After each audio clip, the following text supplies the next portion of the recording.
Bonjour à tous, c'est Vivimoon. On va faire aujourd'hui une vidéo sur mes decks d'automne et mes livres d'automne. On commence avec les decks parce qu'il y en a au total 16 à peu près, en tout cas 16 que je veux vous montrer. Donc on va faire une première partie deck et une deuxième partie livre. Sinon on va y passer 3 heures et on n'a pas toujours 3 heures devant nous. Donc on commence avec le premier jeu puisqu'il est totalement de circonstance. Il s'agit des Saisons de la Sorcière avec l'oracle de Mabon, qui est le seul de la collection que j'ai, parce que c'est le seul qui m'a vraiment tapé dans l'œil. Il est tellement cosy. C'est un jeu qui est très agréable. Alors celui-ci est en français, il est accompagné de phrases, et chaque carte a un petit titre assez original, comme ici le vinaigre des 4 voleurs. Voilà, donc tous les jeux que je vous montre, normalement, ont eu une review, si je ne m'abuse. Ou en tout cas, si ils ne l'ont pas eu, ils ne vont pas tarder, parce qu'il y en a eu 2-3 autres qui vont suivre. Mais dans l'absolu, voilà, tous ont quasiment eu leur review sur ma chaîne. Si jamais vous voulez le voir un petit peu plus en entier, là, je vais passer rapidement, parce que sinon, on va y passer la journée ou la nuit, selon le moment où vous regardez la vidéo. Le chocolat chaud. Non, vraiment, ce jeu-là, c'est... Ah, il me plaît vraiment beaucoup. Il est totalement de circonstance. Hop là.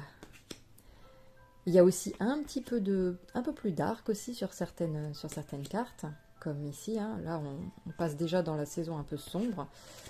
Mais il fait le lien avec l'oracle de Samhain. C'est aussi très joli. Voilà pour ce jeu.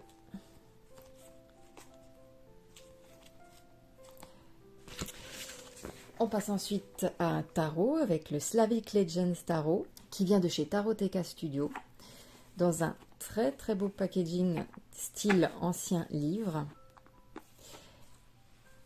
Hop. Voilà. Pareil, celui-là, j'en avais fait la review. Moi, j'ai pris celui avec les tranches un peu dorées et je crois que je l'avais pris en mat. Il me semble, ouais, je l'avais pris en mat. Alors, comme ça, on dirait qu'elles sont glossy, mais non, en fait, c'est le plus mat des deux. Il y en a un autre, il y a plusieurs styles, hein, avec les tranches noires, plus grand aussi, bon, plus cher aussi, et un mat et un avec un aspect plus glacé.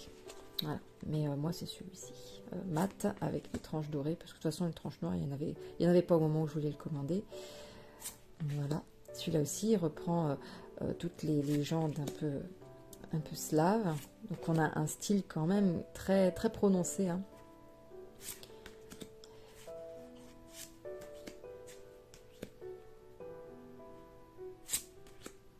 C'est un style très marqué, donc il y a beaucoup de détails, ça foisonne, c'est des images assez chargées quand même, mais il n'en reste pas moins qu'il est il a son style, quoi. Un petit peu russe comme ça.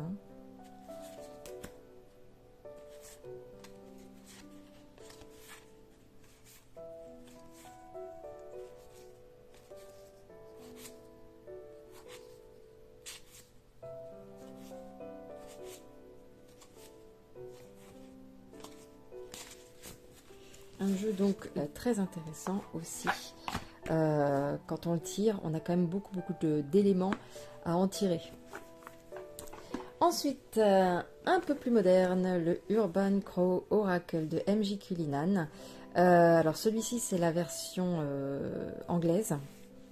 J'ai pas pris la version française parce que les cartes n'ont pas exactement le même traitement.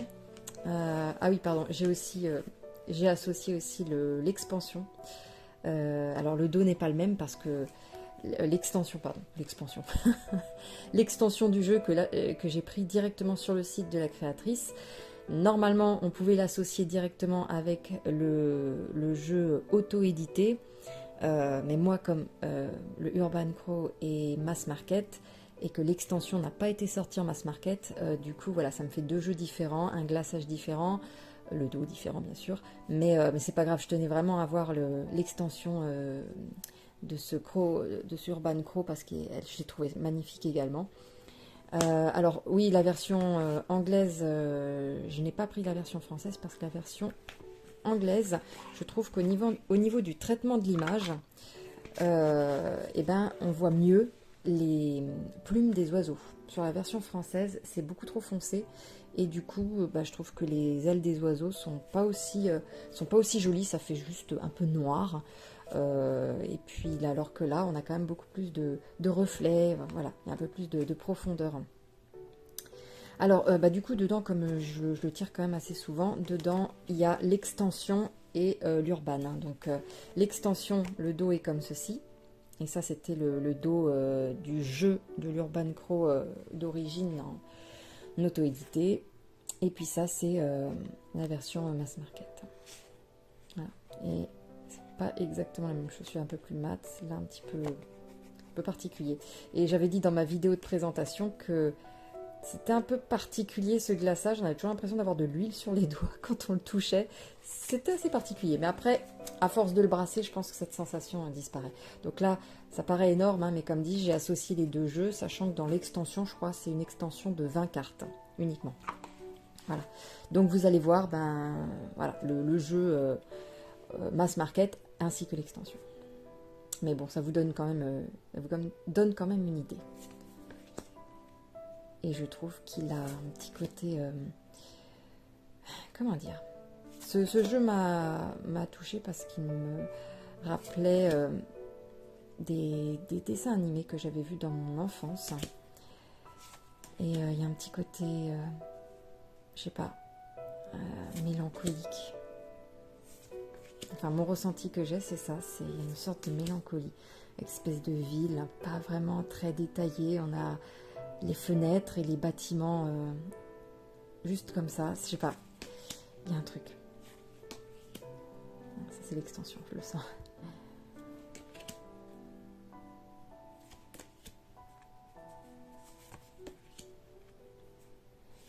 Il est extrêmement intéressant aussi à tirer. Il y a beaucoup de choses qui sont intéressantes et qui approfondissent notre connaissance de nous-mêmes.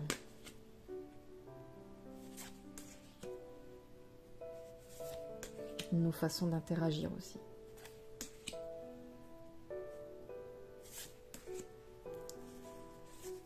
Je bloque un peu, je suis en train de toutes les passer, mais c'est parce que voilà, du coup je reste un peu bloquée dessus. Mais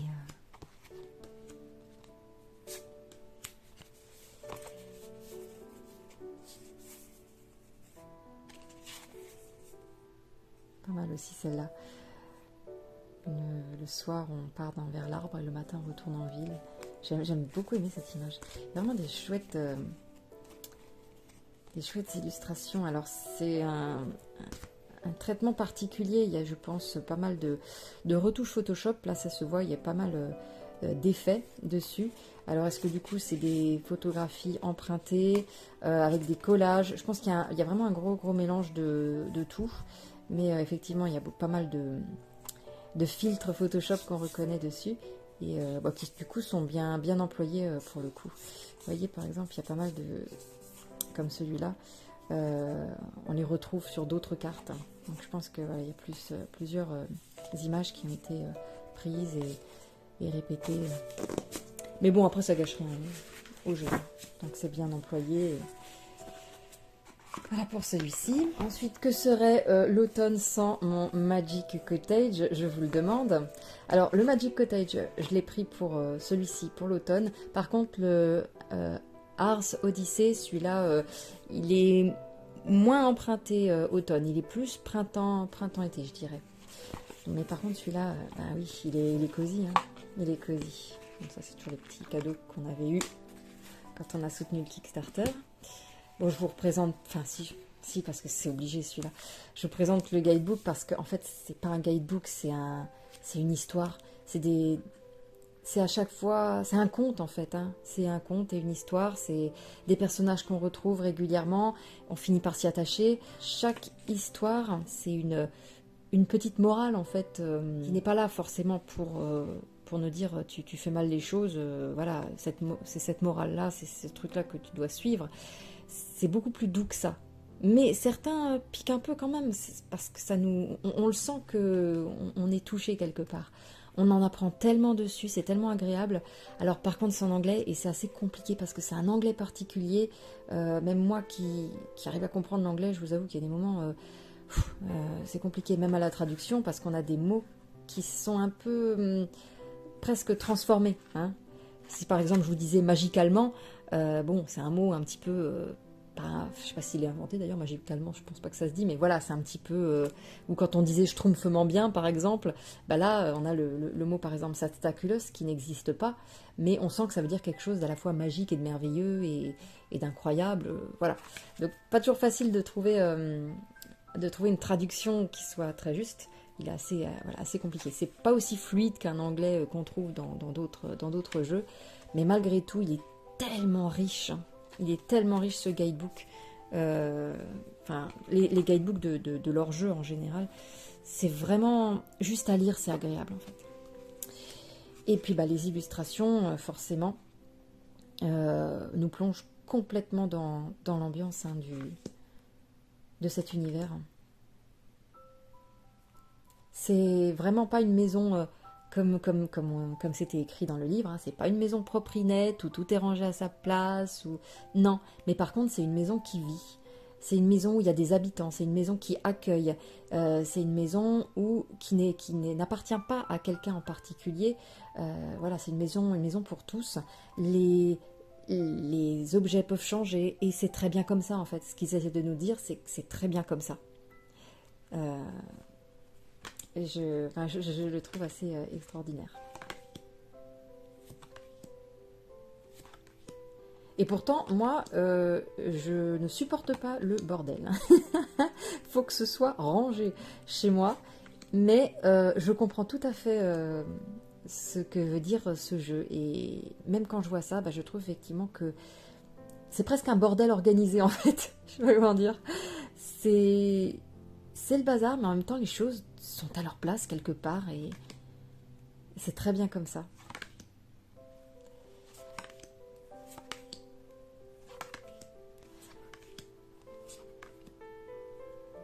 Donc Matlock, le lièvre brun, c'est lui qui nous apprend des leçons et il les apprend lui-même, hein, parce qu'il les apprend aussi de tous les petits êtres qui vivent dans ce cottage.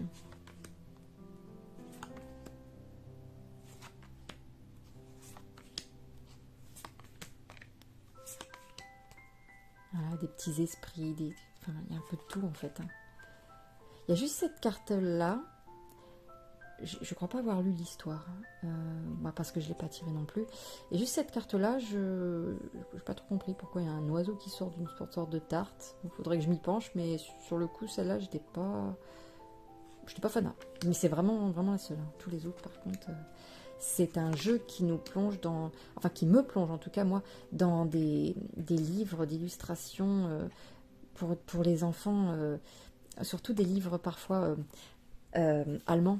Parce que moi je suis née en Allemagne, après je suis française, mais je suis née en Allemagne à ce moment-là, mes parents étaient en Allemagne, et je trouve, voilà, j'ai aussi gardé j'ai fait du babysitting une fois avec un enfant qui était allemand, et je trouve que c'était un petit peu ce style-là. Alors bon là, c'est pas allemand, hein, c'est anglais, mais je trouve que ça me fait penser à ça en fait, à ces contes un petit peu allemands. On voyait tous ces trucs un peu bizarroïdes parfois, le style aussi. Il y avait de ça. En tout cas, ça me rappelle vraiment ça.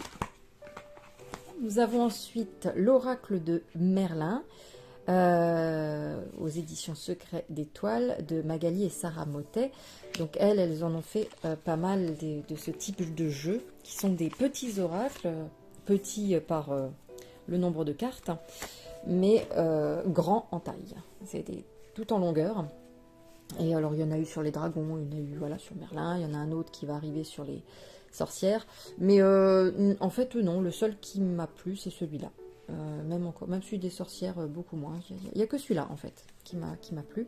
Par contre, ils sont quand même pas forcément super simples à appréhender, hein. Il y a beaucoup de... Il faut se l'approprier. Voilà. Faut se l'approprier. C'est pas forcément facile de l'appliquer au quotidien, en tout cas. Donc, ouais, pas mal de choses. Ça a étudié un petit peu quand même. Alors, donc on a des grandes cartes qui reprennent l'univers du roi Arthur, hein, et de tout ce qui est contes et légendes arthuriennes. Morgane, alors bien sûr c'est l'oracle de Merlin, puisqu'on est sur les traces de Merlin. On est un petit peu dans sa vision. Et puis bien sûr, y a des éléments autres que Merlin à proprement parler, qui se joignent à nous, comme Morgane, hein, bien sûr. On a aussi Arthur, à un moment donné, le roi Arthur. Et divers éléments comme ça. Il est assez vaporeux, hein, le style employé, c'est le style de ces deux créatrices.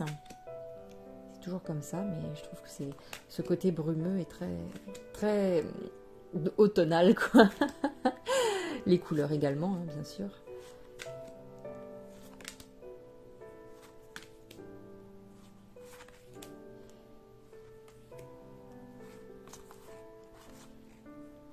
Voilà, Arthur et Avalon.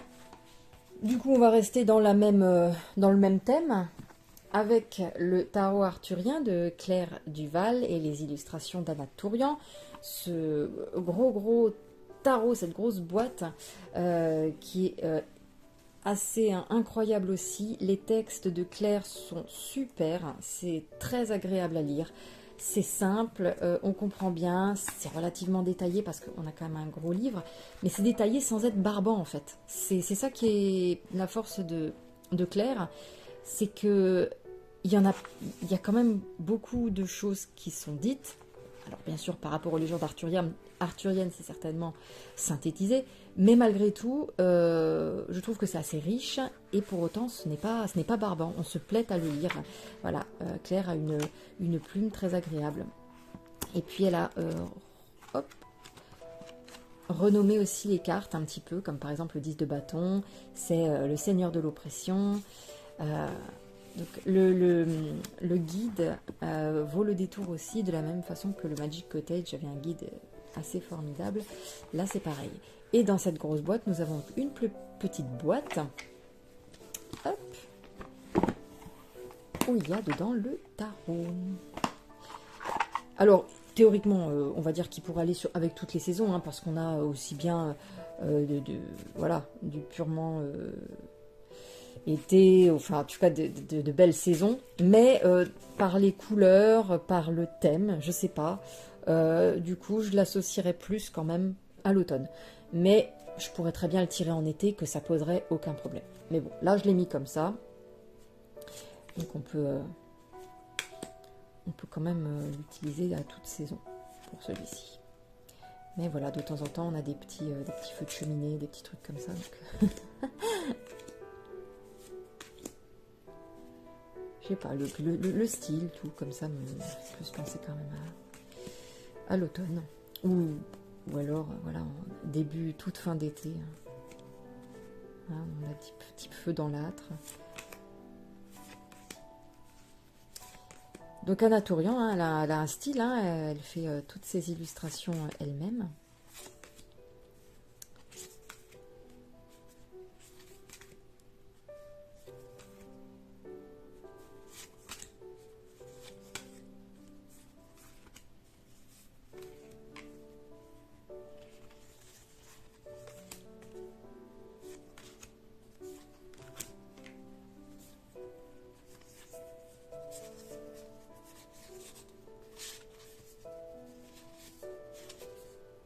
Voilà. En tout cas, ce qui est sûr, c'est que pour ce tarot, pour ce tarot, c'est quand même intéressant d'utiliser le guide. Je ne suis pas forcément du genre à aimer les guides, mais certains comme celui-ci qui sont super bien faits, sont vraiment bien parce qu'on apprend plein de choses. Et surtout avec le tarot arthurien, il y a des éléments qui parfois nous laissent un peu perplexes par rapport à un Rider-Waite classique. On se dit, tiens, c'est quoi cet élément, pourquoi il est là? Et justement, c'est toujours en rapport avec une légende arthurienne qui est bien sûr expliquée par Claire, voilà, sans forcément entrer non plus dans tous les détails compliqués. Mais du coup, on comprend mieux un petit peu l'aspect de la carte. Et puis en même temps, on enrichit un peu sa connaissance. Donc c'est quand même très bien. On passe ensuite à celui-ci, le Lucas Deck que j'avais pris sur Etsy, qui est un Lenormand et qui est totalement automnal. Alors il est assez petit, les bordures sont très coupées très rond, c'est mignon. Voilà, d'ailleurs du coup comme je l'avais acheté, je crois que je l'avais acheté en début d'année, je ne l'avais pas encore utilisé pour l'automne, donc c'est pour ça qu'il est dans l'ordre. Mais là du coup je vais pouvoir le faire.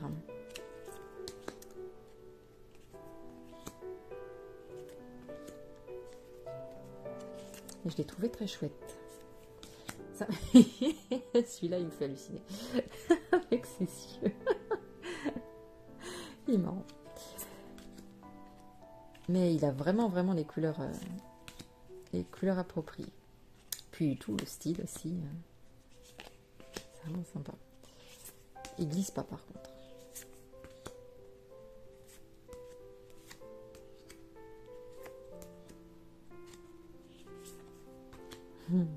Chou.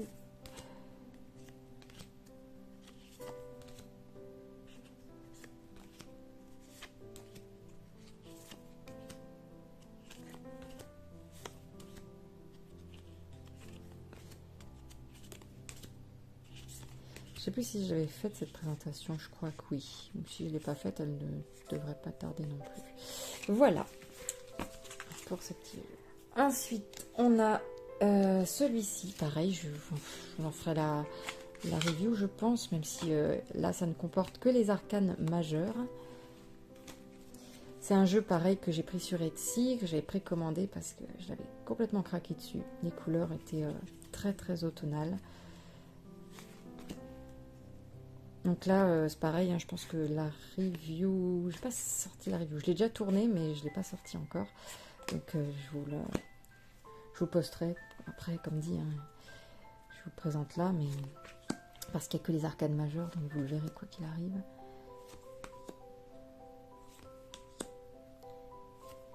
Il est simple, mais vraiment automnal.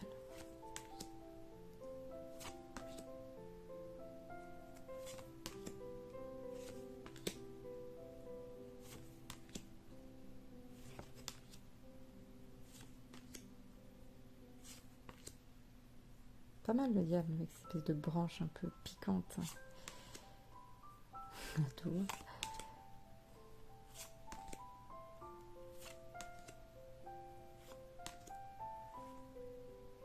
Voilà.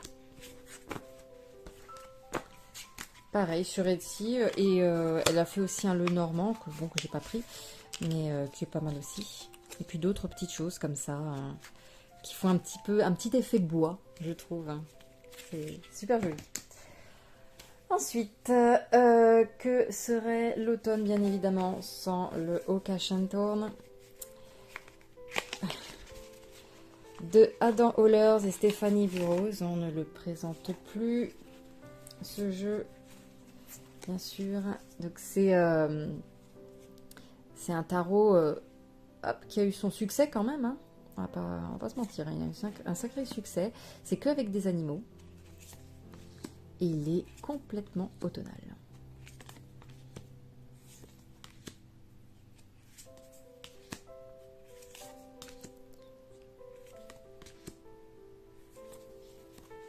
Je pense que voilà, vous l'avez assez vu.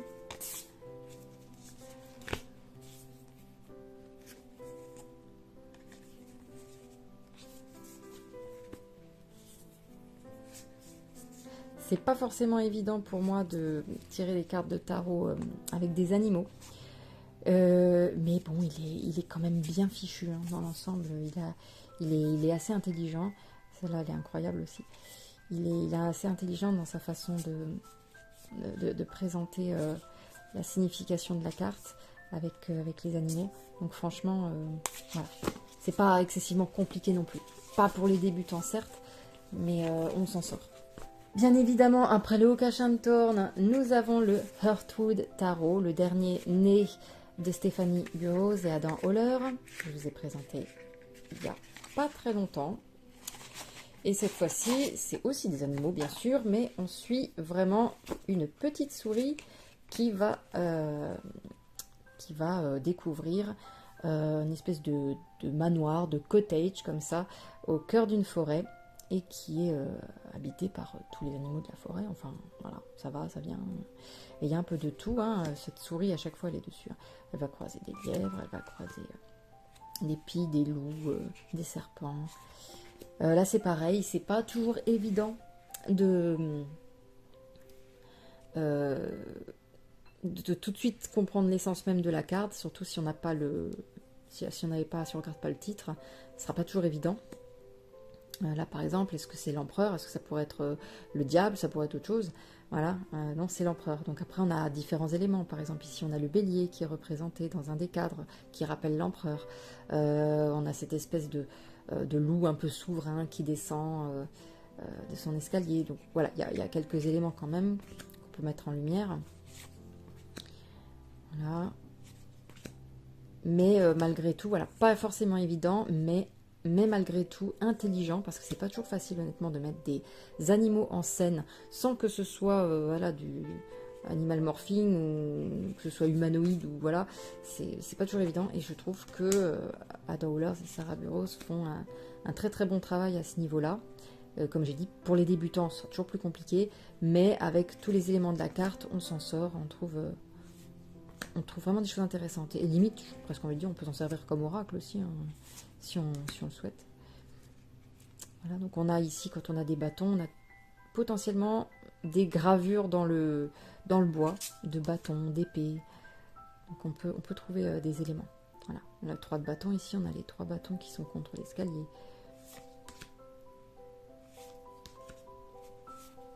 Mais totalement automnal aussi.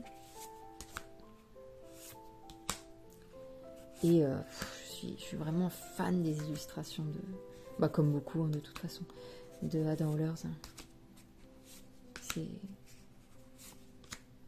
C'est juste magnifique.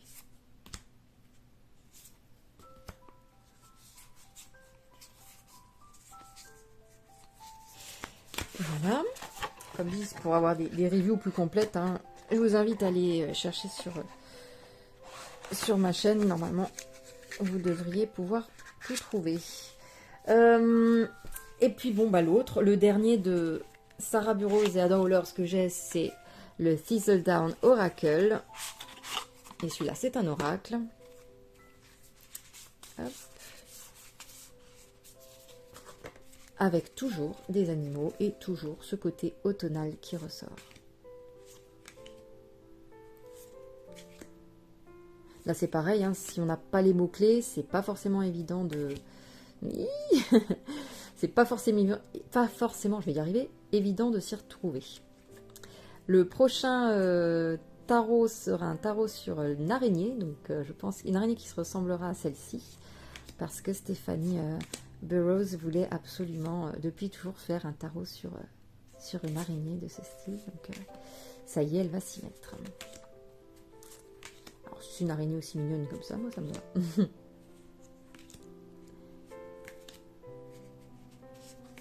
C'est des jeux, on a l'impression d'avoir les odeurs qui viennent avec. Ces odeurs de forêt d'automne.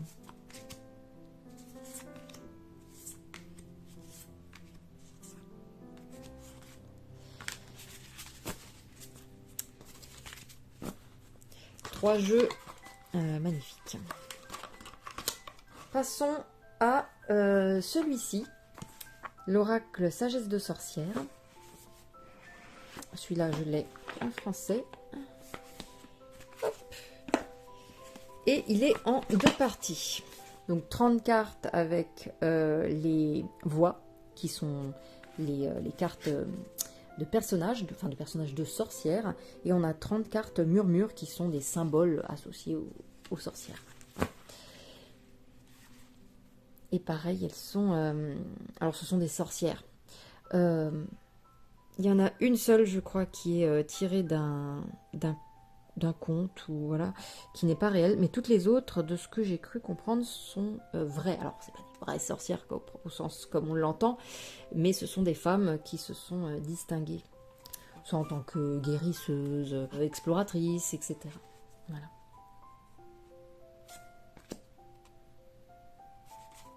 Donc ce sont un petit peu maintenant des archétypes. Hein.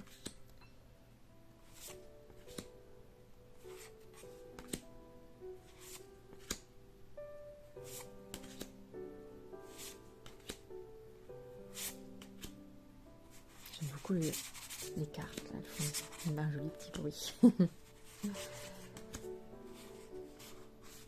C'est celle-là, je crois que c'est celle-là qui n'existe pas. McGonagall.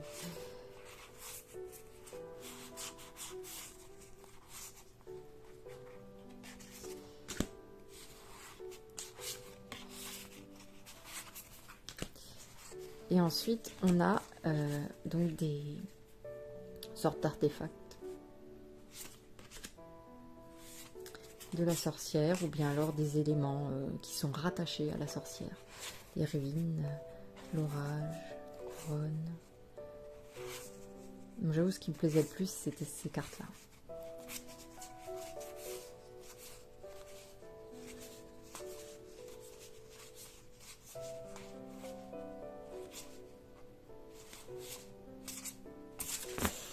Voilà, celui-là aussi, très très joli. On passe ensuite à un Lenormand, qui est le Anaké Lenormand, qui je trouve a totalement des couleurs automnales, et qui est aussi très bien fait, je trouve. Ce sont des illustrations qui sont aussi assez chargées, hein.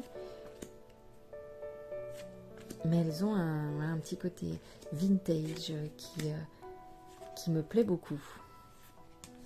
Un peu vieillot.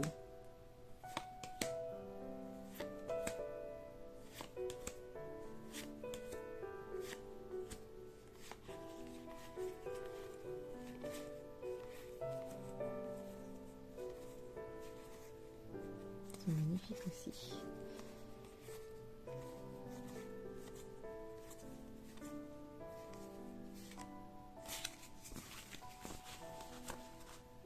Nous avons celui-ci qui est le Magical Herb Oracle. Alors, il est sympa. Après, je vais pas m'en relever la nuit non plus. Hein.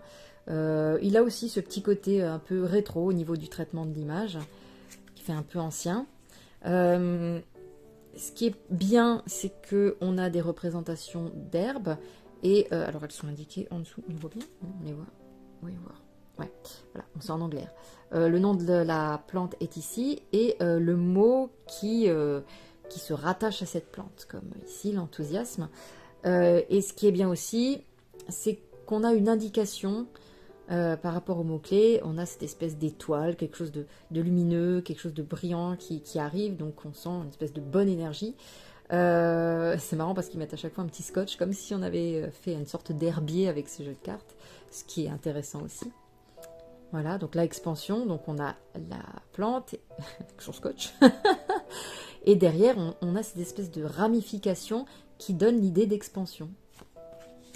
Stimulate, donc la stimulation, donc ici on estime que c'est la stimulation intellectuelle en tout cas. Voilà. Donc on a à chaque fois toujours quelque chose derrière l'endurance, donc tenir sur la longueur avec ce chronomètre. Hein. Clarté avec la loupe, voir de plus près. On a voilà les éléments à l'arrière, purification avec cette fumée purificatrice, protection, le cadenas bien sûr, en plus de la plante, progresse, l'échelle. Donc on a quand même voilà des petits éléments derrière qui n'enlèvent rien à la présence de la fleur, hein, parce qu'on la voit, c'est assez discret derrière, donc c'est plutôt bien.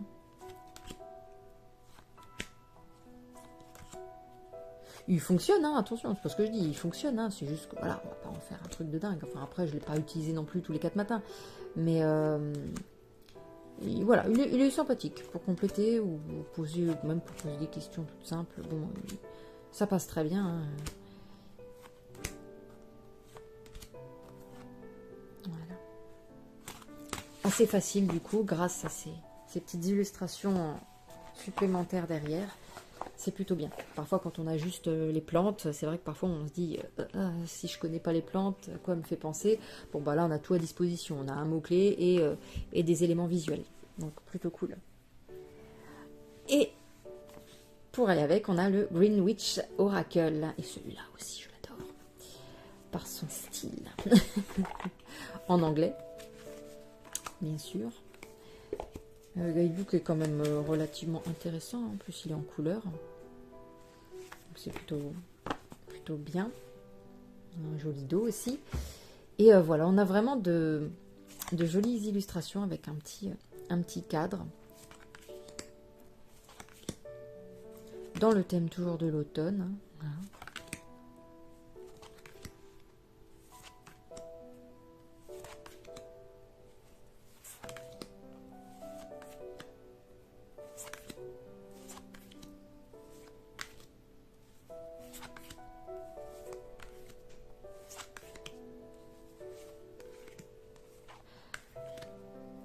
On a un peu aussi, un peu de tout qui se rapporte aux éléments de la sorcière, hein, sorcière verte, voilà. Beaucoup d'éléments.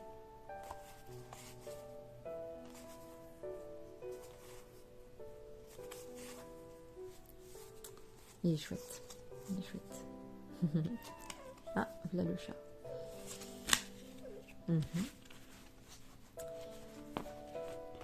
Et puis on va terminer avec un autre qui, pareil, n'est pas forcément propre à l'automne, je dirais, mais que je vais peut-être plus utiliser en automne quand même si je pense il est tout saison, mais voilà. C'est l'Oracle des errances de Sébastien Weiss, illustré par Benjamin Jean, et la préface est de Célia Mélesville. Ce jeu-là, il est, je l'avais dit dans la review. Je l'avais backé sur Kickstarter et je sais pas, à un moment donné je me suis dit mince, je suis peut-être allée un peu vite, j'aurais peut-être dû réfléchir un petit peu quand même avant.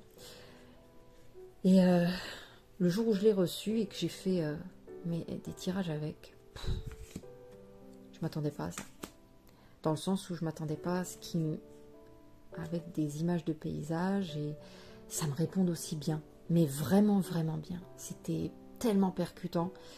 Alors on a des petites phrases et puis on a à chaque fois le nom du lieu. Et dans le guidebook, on a également la carte de tarot qui se rapporte à cet endroit en fait. Par exemple, si on pourrait dire, bon là j'invente, hein, mais par exemple on pourrait nous dire, l'ermite a souvent été vu dans cet endroit, par exemple. Donc du coup on peut faire un rapprochement avec la carte du tarot. Parce qu'il a fait un tarot aussi. Hein. Voilà, que j'ai pas pris, mais voilà. Mais après c'est pas grave, on peut quand même faire un rapprochement avec un tarot classique. Et ouais, juste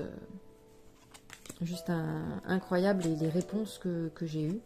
Alors que comme dit, pourtant, si j'ai hésité autant après, c'est que je trouvais le jeu très beau. Mais après, je me suis dit, mais qu'est-ce que je vais en faire? Parce qu'en fait, il n'y a que des illustrations de paysages. Et bon, il y en a pas mal qui se ressemblent, comme un peu ces deux-là, vous voyez. Je me suis dit, ouais, mais en fait, je vais peut-être pas m'en servir beaucoup avec juste des éléments de décor. Je me suis dit, ça, je vais peut-être un peu pas aimer, quoi. Et puis, en fait, à chaque fois, on peut trouver, bien sûr, un élément en se projetant dans la carte, hein, mais en lisant le guide, et puis avec le titre de la carte, honnêtement, j'ai été bluffée. Et ma sœur qui avait également fait comme moi, elle avait commandé sur Kickstarter, précommandé, c'était pareil. Elle a eu des réponses juste assez exceptionnelles. Alors, je sais pas si ça fait pareil pour tout le monde, mais pour nous deux, en tout cas, ça a été vraiment... on s'est regardé, on a dit, mais c'est fou. C'est fou comme il répond bien. Voilà pour les decks d'automne. Alors je vais faire une distinction entre les decks. Il est un peu coincé celui-là. Entre les decks purement automnales et les decks qui sont plus de la saison sombre, hein, Sowin, etc. Je ferai une autre vidéo avec mes jeux sombres. Voilà, là c'est vraiment, on est sur un automne plus lumineux. Et pour la saison sombre, je ferai voilà, des decks qui sont plus dans le shadow work ou l'introspection, ceux qui sont un petit peu la Dark Academy, tout ça, tout ça. Voilà, ça fera l'objet d'une vidéo à ce moment-là. Et puis là, ben, on va attaquer la partie 2 avec les livres d'automne. Voilà, donc je vous retrouve pour ma prochaine vidéo. Prenez soin de vous.